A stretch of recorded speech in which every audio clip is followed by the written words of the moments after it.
name is Marie Corrigan. I'm from the School of Medicine, Dentistry and Biomedical Sciences.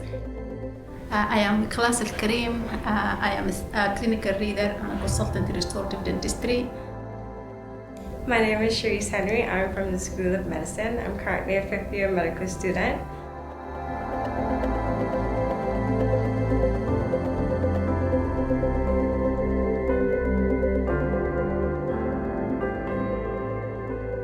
My name is Paddy O'Connor. I'm a lecturer in education at the School of Psychology. I'm of mixed Irish and Zambian descent.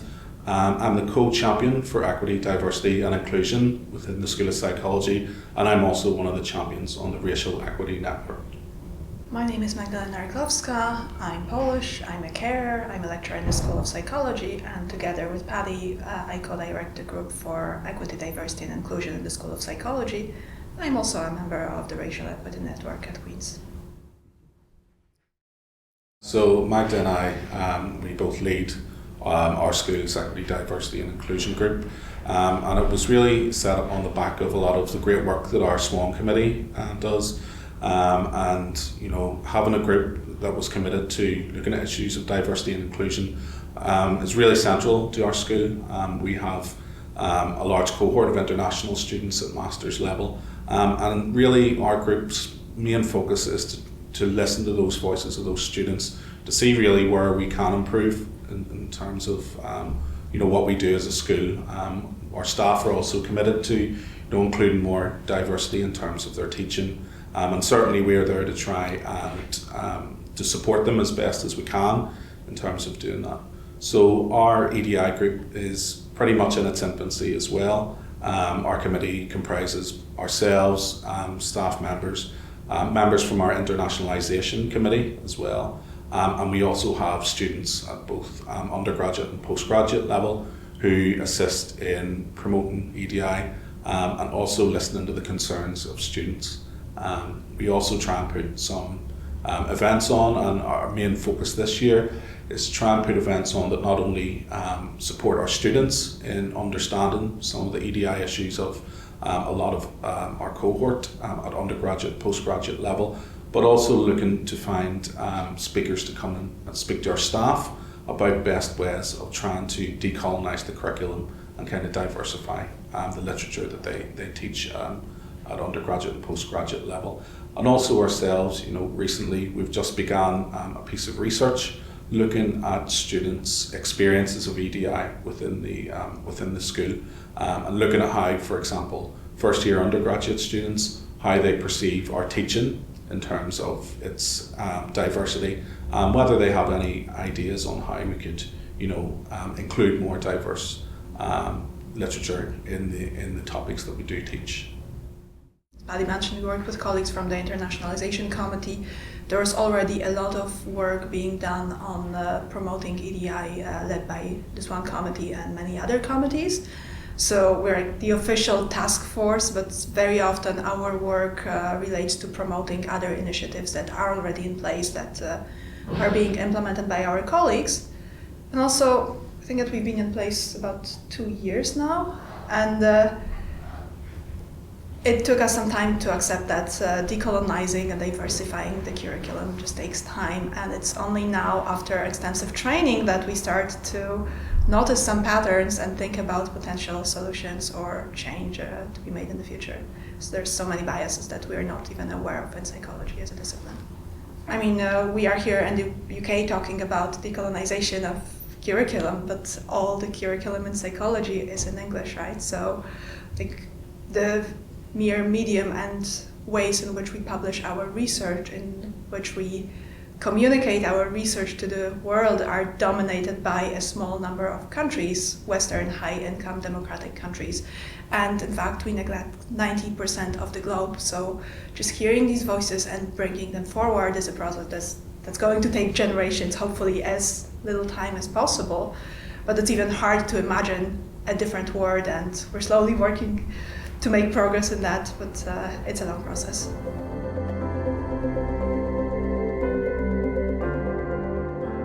To be honest, I mean, of course, Brexit, it was a major event, but I didn't feel like it caused me issues with regards to belonging. Probably because, as I mentioned, I'm Polish. I moved out of Poland in 2004, and I lived in France for about 10 years, starting from 2004. So that was around the time when France opened their job market to other European countries, especially for new European members.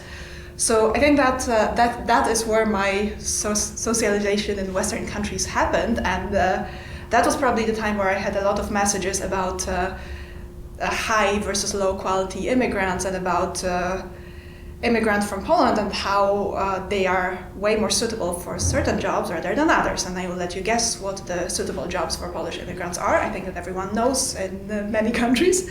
So this is where I faced most of these stereotypes, and I think that I had my share of these when I was an undergraduate student and a graduate student later.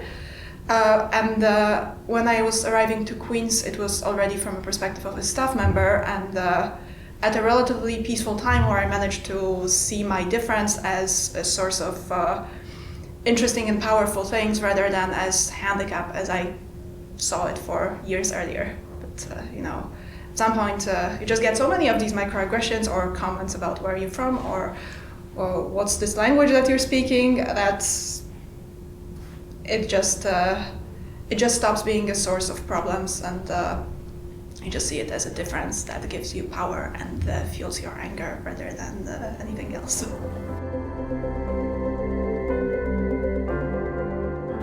Yeah, absolutely. What Sherry said about people asking where you're from, so my skin colour to some people seems incongruent with my accent.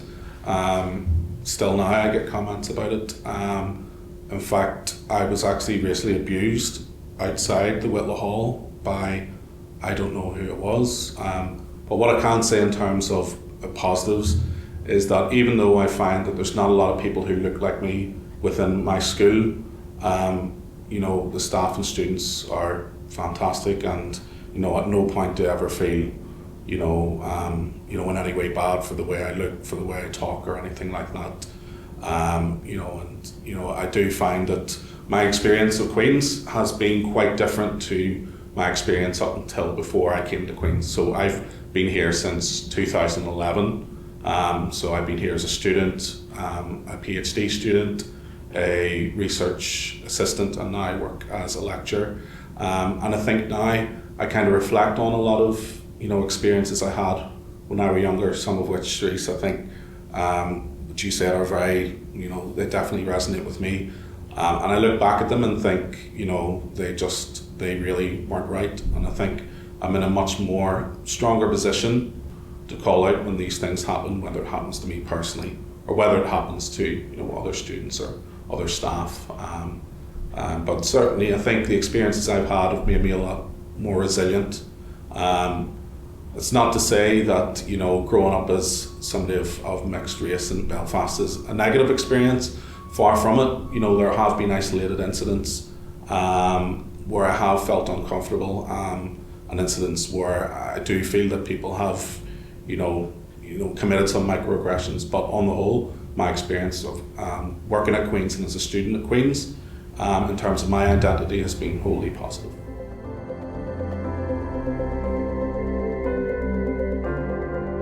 I think one of the things is that we are worried that students are maybe not sure about where to report incidents that do happen. So we, at both postgraduate and undergraduate level, we've really made a concerted effort to promote report and support as a means of reporting incidents. So at every juncture, whether that's inductions in person, also in module handbooks, just to make students aware that there is somewhere that they can report these incidents. Another thing we try to do as well is to promote the Think Different, Act Differently training. I know some schools, they embed it into their curriculum, but for ourselves, it's been a kind of work in progress to get students really to see, why it's important. And, especially considering we do have such a diverse student body at undergraduate and at postgraduate level. One of the things that we've been trying to do is to look at ways that we can promote that training, so that people are more aware of it and they'll actually be more likely to engage in it at the student level. At the staff level, we have quite a good we have a good a number of staff who have completed the training. So that's really positive, but we definitely want to see more students do it. And I suppose in terms of our own EDI group, I think one of the key things we want to do is to try and find out what are we doing well and where can we improve. And that's why we've developed this questionnaire, which we've sent out to level 1 students, and we'll follow up with the other years after Christmas, because sometimes it's difficult really to ascertain what are the big issues amongst students in terms of how they view our curriculum, in terms of even how they integrate with other students. And I think, as you said earlier, Sharice, one of the big problems we worry about is that our international students feel alienated compared to our native students, many of whom have came from 60 or from the same schools.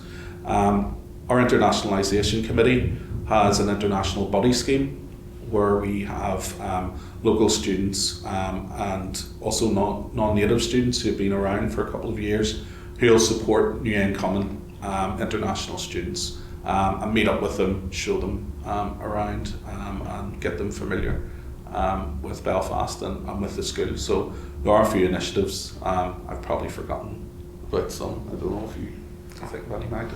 I mean, maybe something to highlight is the level of pastoral support in the school. So that's not only with regards to international students from different ethnic backgrounds, but also with regards to students with other underrepresented backgrounds. So that's one of the initiatives that were implemented by Paddy, where students obviously have their personal tutors who tutor their groups, and we try to really detect students who are not showing up in classes, who might experience difficulties, and to follow up and to systematically direct them to student well-being services to support their well-being. And one thing to say about the School of Psychology is that the school is really fantastic with regards to commitment to diversity. This has been systematically modeled from the high levels of management. This head of school is involved in our group.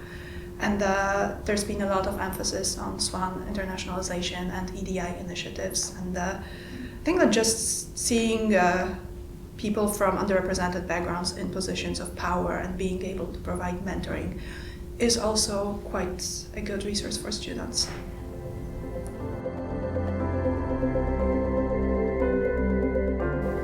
As usual, I'm going to bring negativity to the table. I want to be optimistic about the future, but change is slow, and